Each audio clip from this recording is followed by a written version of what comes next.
Brooke Eliza, I've just been going over your assignment on Saturn. Um, so I've given you overall 18 out of 28, which is 64%, which is reasonably good. The things you did well was where its position in the solar system was. So you provided that information with a good picture.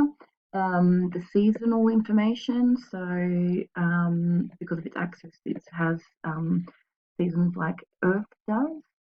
Um, you also did quite well with your pros and cons, so that information there was quite good, and you included the information about making it more habitable, which would be very hard to do. But yeah, I'm glad that you put that there. Your references, I would have expected a few more references than just three, because you need to include the references of where you got your pictures from as well.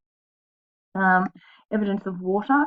Look, it's a one sentence answer. It's not quite enough information, and you've done that on a few other sections as well. Though I've not marked you down to some of them. So generally, it's a nice, well presented cat. So thank you for that, and well done.